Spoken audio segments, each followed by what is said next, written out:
উত্তর দিচ্ছি। বকরিতে যেটা হয়, আল্লাহ পবিত্র করে বলেছেন সূরা হজ অধ্যায় নম্বর 22, আল্লাহ সুবহানাহু ওয়া তাআলার কাছে মাংস বা রক্ত পৌঁছায় না, আল্লাহর কাছে পৌঁছায় তোমাদের তাকওয়া। অন্য ধর্ম না। অন্যান্য ধর্মে উৎসর্গের সময় পশু বলি দিয়ে ফেলে রাখে একটা বেদিতে একজন দেবতার সামনে। সেটা খায় কে? ঈশ্বর খান। ইসলাম ধর্মে যখন কোরবানি দেই আমরা কি করি? কমপক্ষে 1/3 অবশ্যই গরিব লোককে দিতে হবে, 1/3 দেব আত্মীয় আর বন্ধুদের, বাকিটা নিজের জন্য রাখবো। নিজের জন্য ম্যাক্সিমাম 1/3 রাখতে পারবেন। চাইলে আপনি পুরোটাই দান করে দিতে পারেন। তাহলে যখন কোরবানি দিচ্ছি তখন কি করছি? মানুষ জাতির উপকার করছি। আমরা তাদের জন্য খাবার দিচ্ছি। এখন কাউকে খাবার দেয়া এটা কি ভালো না খারাপ? খাবার দেয়া যাতে মানুষ উপকার পেতে পারে, এটা কি ভালো না খারাপ? ভালো। মানুষের জন্য এটা ভালো না খারাপ? ভালো। তাহলে ইসলাম হচ্ছে মানবতার ধর্ম। আপনি প্রশ্ন করতে পারেন যে প্রাণীদের কেন হত্যা করা হচ্ছে? মানুষের জন্য ভালো, কিন্তু প্রাণীদের জন্য কি হচ্ছে?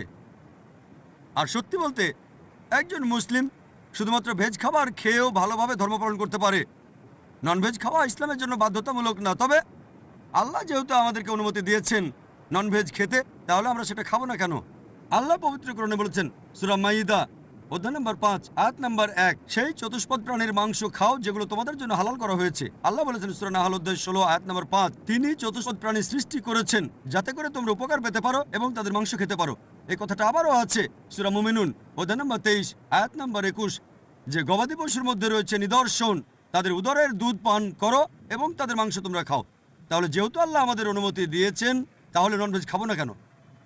এবার লজিক্যাল কারণে আসি। এখনকার বিজ্ঞান যে ননভেজ খাবারে, মাংস জাতীয় খাবারে প্রচুর ভিটামিন থাকে, আর এটাই একমাত্র খাবার যেখানে পরিপূর্ণ আমিষ আছে। আমাদের মানুষের শরীরে 23 রকমের অ্যামিনো অ্যাসিড আছে যেগুলোর প্রয়োজন হয়। এগুলোর মধ্যে 8টা অ্যামিনো অ্যাসিড শরীর তৈরি করতে পারে না, এগুলো পাই আমরা খাবার থেকে। এমন কোনো ভেজ খাবার নেই যেখানে এই 8টার সবগুলোই পাবেন। শুধুমাত্র মাংস জাতীয় বা ননভেজ খাবারেই এই 8টা অ্যামিনো অ্যাসিডই পাবেন। এছাড়াও যদি আপনারা দাঁত পরীক্ষা করেন, তৃণভোজী প্রাণীদের, গরু, ছাগল, ভেড়া, তাদের দাঁতগুলো সমান। তারা শুধু ভেজ খাবার খায়, মাংস খেতে পারে না। এরপর যদি দাঁত পরীক্ষা করে দেখেন মাংসাশী প্রাণীদের, বাঘ, সিংহ, চিতাবাঘ, তাদের মুখের দাঁতগুলো সুচালো যাতে মাংস খেতে পারে, এজন্য তাদের দাঁতগুলো থাকে সুচালো। তারা শুধু মাংসই খায়, ভেজ খাবার তারা খেতে পারে না। যদি আয়নার সামনে দাঁড়িয়ে আপনার দাঁতগুলো দেখেন, আমাদের সুচালো দাঁত আছে, আবার সমান দাঁতও আছে। আমরা সব ধরনের খাবারই খেতে পারি।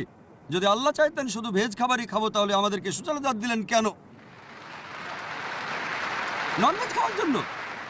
এছাড়াও তৃণভোজী প্রাণীদের যে পরিপাকতন্ত্র, গরু, ছাগল বা ভেড়ার ভেজ খাবার হজম করতে পারে, ননভেজ হজম করতে পারে না। আর মাংসাশী প্রাণীদের পরিপাকতন্ত্র, বাঘ, চিতাবাঘ, সিংহ শুধু মাংস হজম করতে পারে, ভেজ হজম করতে পারে না। আবার মাংসের যে পরিপাকতন্ত্র, সেখানে আছে ক্ষুদ্রান্ত এবং বৃহদান্ত্র, ভেজ খাবার হজম করতে